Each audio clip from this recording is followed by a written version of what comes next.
அமெரிக்காவில் ஒரு இன்ச்சு கூட இனி பாதுகாப்பு இல்லை, செய்து காட்டிய ஈரான். இதுதான் தரமான சம்பவம். ஈரான் ஏவுகணைகளின் உண்மையான வீச்சு என்ன? அமெரிக்கா மற்றும் பிரிட்டனின் இராணுவ கோட்டையாக கருதப்படும் டீகோ கார்ஷியாவை குறிவைத்து ஏவப்பட்ட ஏவுகணைகள் உலக நாடுகளை உற்றுநோக்க வைத்திருக்கின்றன. மத்திய கிழக்கு நாடுகளில் நிலவி வரும் பதற்றம் இப்போது இந்திய பெருங்கடல் வரை நீடித்திருக்கிறது. இதுவரை ஈரான் ஏவுகணைகள் அதிகபட்சமாக 2000 கிலோமீட்டர் தூரம் வரை மட்டுமே பாயும் என்று கணிக்கப்பட்டிருந்தது.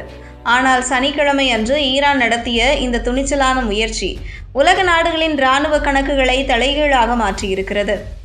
ஈரானின் மெஹர் செய்தி நிறுவனம் வெளியிட்டுள்ள தகவலின்படி, இந்திய பெருங்கடலில் அமைந்துள்ள அமெரிக்க பிரிட்டன் கூட்டு இராணுவ தளமான டீகோ கார்ஷியாவை நோக்கி 2 நடுத்தர தூர ஏவுகணைகளை ஈரான் ஏவியுள்ளது. ஈரானிலிருந்து சுமார் 4000 கிலோமீட்டர் தொலைவில் உள்ள இந்த தளத்தை குறிவைத்திருப்பது இதுவே முதல் முறை. இதில் ஒரு ஏவுகணை நடுவானிலேயே செயலிழந்து விழுந்ததாகவும், மற்றொன்றை அமெரிக்காவின் SM-3 ரக இடைமறிப்பு ஏவுகணை தடுத்து அளித்ததாகவும் அமெரிக்க அதிகாரிகள் தரப்பில் கூறப்படுகிறது. இருப்பினும் இந்த தாக்குதல் முயற்சி வெற்றி பெற்றதா இல்லையா என்பதை தாண்டி ஈரான் காட்டியிருக்கும் தூரம்தான் இப்போது விவாத பொருளாகியுள்ளது. ஈரானிய வெளியுறவுத்துறை அமைச்சர் அப்பாஸ் அராக்சி இதற்கு முன்பு எங்கள் ஏவுகணைகளின் எல்லை 2000 கிலோமீட்டர் தான் என்று குறிப்பிட்டிருந்தார். ஆனால் தற்போது 4000 கிலோமீட்டர் தூரத்தில் உள்ள இலக்கை தாக்க முயன்றதன் மூலம் ஈரான் தனது உண்மையான பலத்தை உலகிற்கு மறைமுகமாக உணர்த்தியிருக்கிறது. எதிரிகள் கற்பனை செய்ததை விட ஈரானின் ஏவுகணை வீச்சு அதிகம் என்பதை இந்த நடவடிக்கை நிரூபித்துள்ளது என மெஹர் செய்தி நிறுவனம் மார்த்தட்டியுள்ளது. இந்த தாக்குதல் முயற்சியை பொறுப்பற்ற செயல் என பிரிட்டன் வன்மையாக கண்டித்துள்ளது.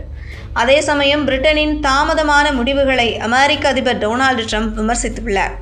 பிரிட்டனிடமிருந்து இவ்வளவு தாமதமான பதிலை நான் எதிர்பார்க்கவில்லை. நமது உறவு மிகவும் நெருக்கமானது. அவர்கள் இன்னும் வேகமாக செயல்பட்டிருக்க வேண்டும் என அவர் தெரிவித்துள்ளார். இந்திய பெருங்கடலின் இதய பகுதியில் அமைந்துள்ள இந்த தீவு அமெரிக்காவின் மிக முக்கியமான இராணுவ தளம்.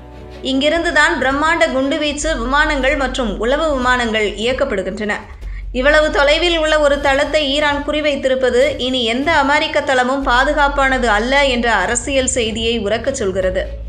ஈரானின் இந்த நடவடிக்கையை தொடர்ந்து பென்டகன் கூடுதல் போர்க்கப்பல்களையும் ஆயிரக்கணக்கான கடற்படை வீரர்களையும் மத்திய கிழக்கு மற்றும் இந்திய பெருங்கடல் பகுதிக்கு அனுப்பியுள்ளது. ஈரானின் ஏவுகணை தொழில்நுட்பம் ஐரோப்பாவின் தெற்கு பகுதி வரை பாயும் வல்லமை கொண்டதா என்ற அச்சமும் தற்போது எழுந்துள்ளது. தொழில்நுட்ப ரீதியாக இந்த ஏவுகணைகள் இலக்கை தாக்க தவறினாலும் அமெரிக்காவின் பாதுகாப்பு வளையத்திற்குள் ஊடுருவ முடியும் என்ற ஈரானின் சிக்னல் சர்வதேச அரசியலில் பெரும் புயலை கிளப்பியுள்ளது.